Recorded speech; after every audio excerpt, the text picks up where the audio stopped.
اسی طریقے سے سورہ فاتحہ کو جب ہم پڑھتے ہیں شروع میں تو 3 نام ہیں، الحمدللہ اللہ، آگے الرحمن الرحیم، یہ 3 نام اللہ رحمان رحیم۔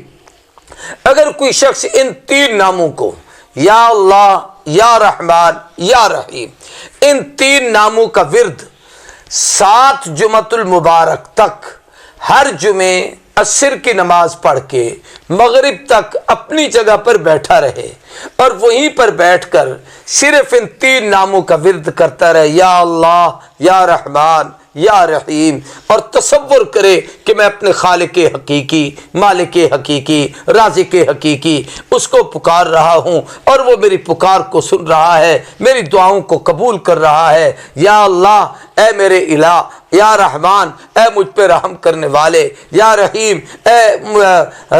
بے حد مہربان، اے نہایت رحم کرنے والے، ان ناموں کے ساتھ یہ پکارتا رہے، یا اللہ یا رحمان یا رحیم، یا اللہ یا رحمان یا رحیم، یا اللہ یا رحمان یا رحیم۔ اگر مغرب تک ایسے پڑھتا رہتا ہے اور اسی جگہ بیٹھتا ہے، اور پھر اس کے بعد جو ہی مغرب کا وقت ہو تو اس وقت وہ اپنے ضرورت کی دعا مانگے، یا یہ ہے کہ اذان سن کر دعا کرے اور پھر اس کے بعد نماز ادا کرے، تو جو آدمی اس عمل کو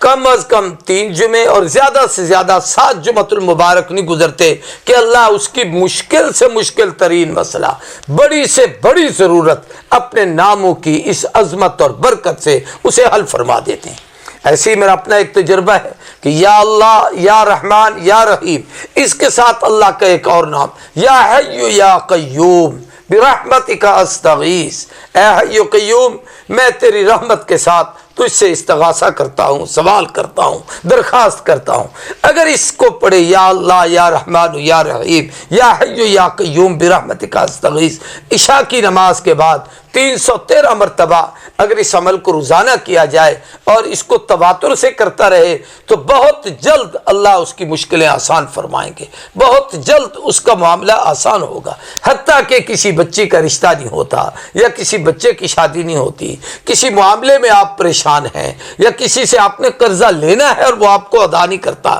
یا آپ نے قرض دینا ہے اور وہ مطالبہ کرنے والا جبر کر رہا ہے اور آپ کے حالات نہیں ہیں، تو اسی کو یا اللہ یا رحمان یا رحیم یا حی یا قیوم برحمتک استغیث، یا اللہ یا رحمان یا رحیم یا حی یا قیوم برحمتک استغیث، ان جملوں کو کثرت کے ساتھ پڑھے اور اس طریقے سے 313 مرتبہ عشاء کے بعد پڑھے، یا پھر یہ کہ ہر جمعۃ المبارک کو جمعہ کے عصر سے لے کر مغرب تک اس ورد کو کرتا رہے، اللہ اس کی ضرورتوں کو پورا فرمائے گا۔